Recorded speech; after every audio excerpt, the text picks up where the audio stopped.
Aadujeevitham Oscar പ്രാഥമിക പട്ടികയിൽ ഇന്ത്യയിൽ നിന്നും 3 ചിത്രങ്ങൾ.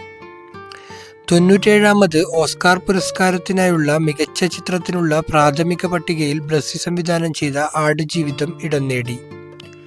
ഇന്ത്യയിൽ നിന്നും 3 ചിത്രങ്ങളാണ് മികച്ച ചിത്രത്തിനുള്ള നോമിനേഷൻ ലിസ്റ്റിൽ ഉൾപ്പെട്ടിരിക്കുന്നത്.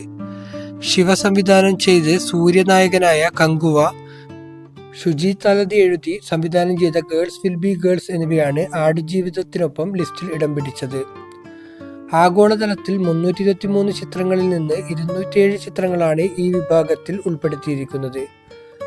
323 ചിത്രങ്ങളിൽ നിന്ന് 207 ചിത്രങ്ങളാണ് ചുരുക്കപ്പട്ടികയിൽ ഉൾപ്പെട്ടിരിക്കുന്നത്. ജനുവരി 8 മുതൽ വോട്ടിംഗ് ആരംഭിക്കും. ജനുവരി 12 അവസാനിക്കും. വോട്ടിംഗ് ശതമാനം ഉൾപ്പെടെ കണക്കാക്കിയ ശേഷമായിരിക്കും 2ാം റൗണ്ടിലേക്കുള്ള പ്രവേശനം. നേരത്തെ ടൊവിനോ തോമസിനെ നായകനാക്കി ജൂഡ് ആന്റണി സംവിധാനം ചെയ്ത 2018 എന്ന മലയാള സിനിമയും സമാനമായ രീതിയിൽ പ്രാഥമിക റൗണ്ടിലേക്ക് പ്രവേശിച്ചിരുന്നു. എന്നാൽ പിന്നീട് പുറന്തള്ളപ്പെടുകയായിരുന്നു.